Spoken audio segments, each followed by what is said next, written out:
Hi, I'm back again. So I'm going to introduce each of the shows, and this is kind of a unique little situation because we do have a couple of these shows basically double cast. I thought it was fair. We'll be running different shows on Thursday and Saturday with different casts, I should say. So for this event, for the streaming capability, we're going to just turn around and repeat it to get the other person to play the part. So thank you. We're back to John, Paul, George, and Ben. Thank you.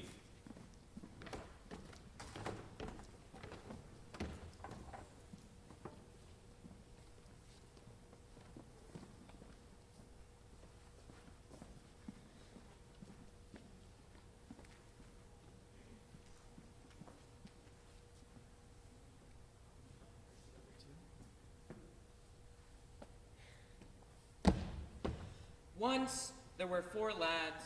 John, Paul, we're missing the other two. All right, stop, obviously. Where's she at? Where's Madison? Hey. Sorry, I thought we were running the whole show and then doubling back. That's not what's happening, sorry.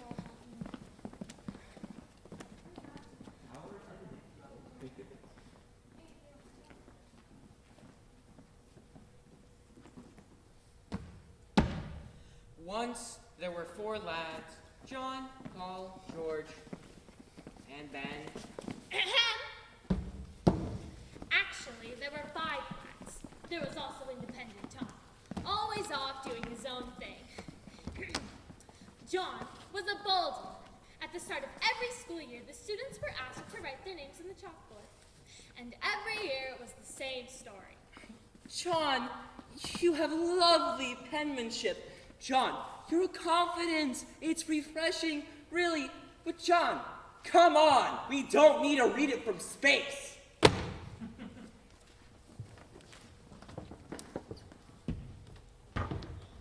Paul was a noisy lad. Before fun was invented, people joined bell-ringing clubs. As a master at Boston's Old North Church, he spent hours practicing in the Belfry Tower. Over time, this bell ringing took a toll on young Paul. All day, his head was filled with bings and bongs, so that he had to practically scream just to hear himself talk.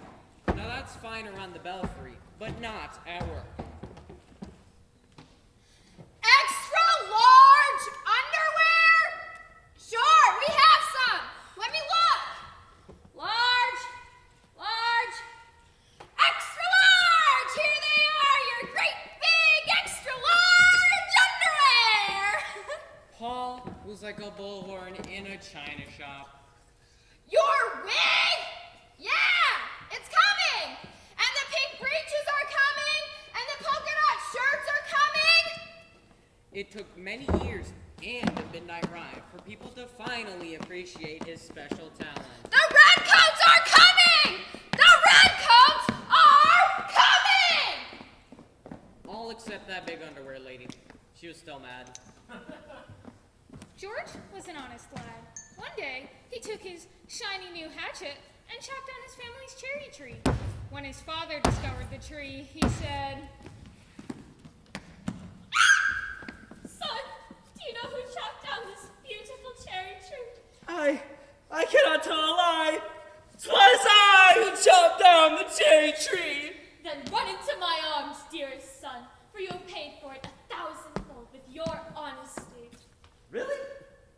Well, when I tell you I've taken out the apple orchard, leveled the barn, and made kindling of your carriage, oh, then you'll be a wealthy man.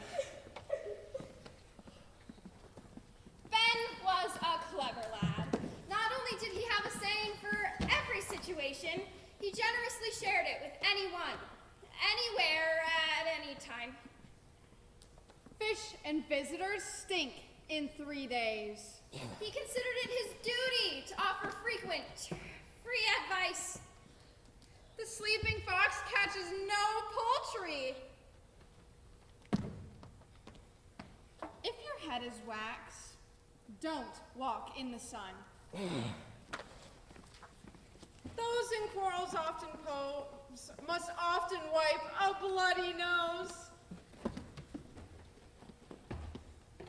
3 can keep a secret if 2 of them are dead. The townsfolk were so taken by his generosity that they came up with a saying, especially for Ben. Please shut your big yap! I like it! Short and to the point. Add a fox or a turkey in there and I think we've got something. Tom was an independent lad. One day, his teacher, Mr. Douglas, asked the class to make birdhouses by gluing macaroni to ye old balsa wood. Tom happily ignored him and used traditional building materials in a neoclassical design. When the class made palm trees, Tom took one look and said, Not on your life. then quickly left to sketch his own tree. Young Thomas, would you mind explaining to the class why you insist on working so independently? Certainly. In fact, I've taken the liberty to list the very reasons. Tom learned the power of his words that day. Mr. Douglas told him to pursue all the life, liberty, and happiness he wanted independently in the corner. The other students pursued lunch. Go to lunch! Yay! Not you! The rest is history. Say, you want a revolution? Well, John, Paul, George, Ben, and Tom sure did. In April of 1775, they got one. The Redcoats were coming. In fact, King George III's army was marching to Lexington and Concord to arrest John and the other Sons of Liberty. Fortunately, Paul Revere was a noisy man. The Redcoats are coming!